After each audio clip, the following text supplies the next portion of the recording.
semua, ada pepatah mengatakan tak kenal maka tak sayang. Jadi perkenalkan nama dia.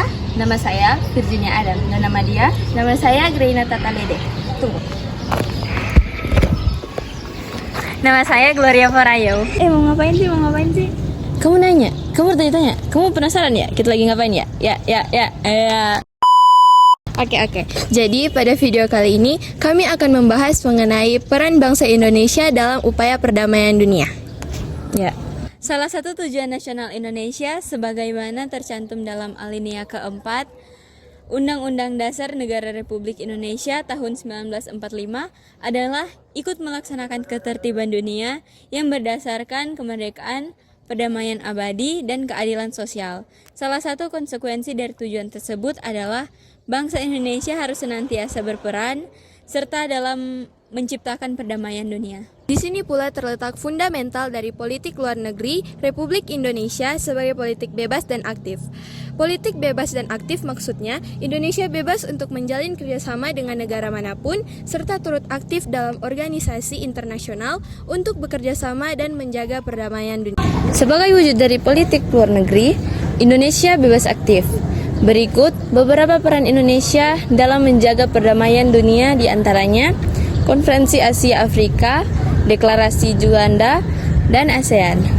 Hasil dari Konferensi Asia Afrika dikenal dengan Dasadila Bandung yang isinya pertama, mengakui persamaan semua suku bangsa dan persamaan semua bangsa besar maupun yang kecil. Yang kedua, memajukan kepentingan bersama dan kerjasama. Ketiga, menghormati hukum dan kewajiban-kewajiban internasional.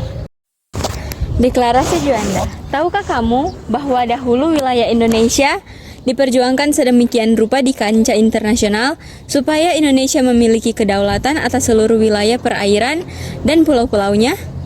Hal ini digagas pertama kali lewat deklarasi Juanda yang menegaskan bahwa Indonesia adalah negara kesatuan yang tidak terpisahkan oleh perairan antar pulau. Deklarasi ini digagas oleh Perdana Menteri Indonesia Juanda Kartawijaya pada 13 Desember 1957. Isi deklarasi Juanda bahwa Indonesia menyatakan sebagai negara kepulauan yang mempunyai corak tersendiri.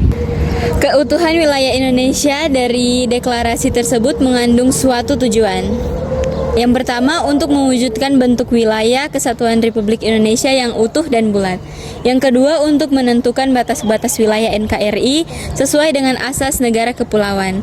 Dan yang terakhir, untuk mengatur lalu lintas damai pelayaran yang lebih menjamin keamanan dan keselamatan NKRI. Upaya perdamaian yang dilakukan bangsa Indonesia yang ketiga adalah ASEAN. ASEAN merupakan singkatan dari Association of Southeast Asian Nations, yang mana berarti merupakan nama untuk negara-negara yang berada di Asia Tenggara. Semua kata atau frasa ASEAN adalah bahasa Inggris dan memiliki maknanya masing-masing. Bila diartikan secara umum, ASEAN adalah suatu perserikatan atau organisasi antar bangsa yang wilayahnya berada di kawasan Asia Tenggara. Dan pada tanggal 8 Agustus 1967, bertepatan di Bangkok, Thailand, ditandatanganilah Deklarasi ASEAN dengan sebutan Deklarasi Bangkok. Pada awalnya, hanya 5 negara yang tergabung. Namun, sampai hari ini, jumlah anggota ASEAN adalah 10 negara. Jadi, ASEAN itu dibentuk dengan beberapa tujuan. Namun, salah satunya, ASEAN dibentuk untuk memajukan perdamaian serta stabilitas regional di kawasan Asia Tenggara dengan menghormati supremasi hukum serta patuh pada prinsip PBB. Jadi teman-teman, Indonesia pernah ditunjuk oleh ASEAN sebagai pihak penengah dalam konflik Kamboja dan Vietnam. Selain sebagai salah satu penggagas, Indonesia juga dipercayai untuk menyelenggarakan KTT ASEAN pertama, yang pada saat itu KTT ASEAN pertama diselenggarakan di Bali pada tanggal 23 sampai 24 Februari 1976. Maka, tak heran jika Indonesia juga dikenal sebagai penyelenggara KTT ASEAN yang pertama. Sekian video dari kami, semoga membantu. Dadah!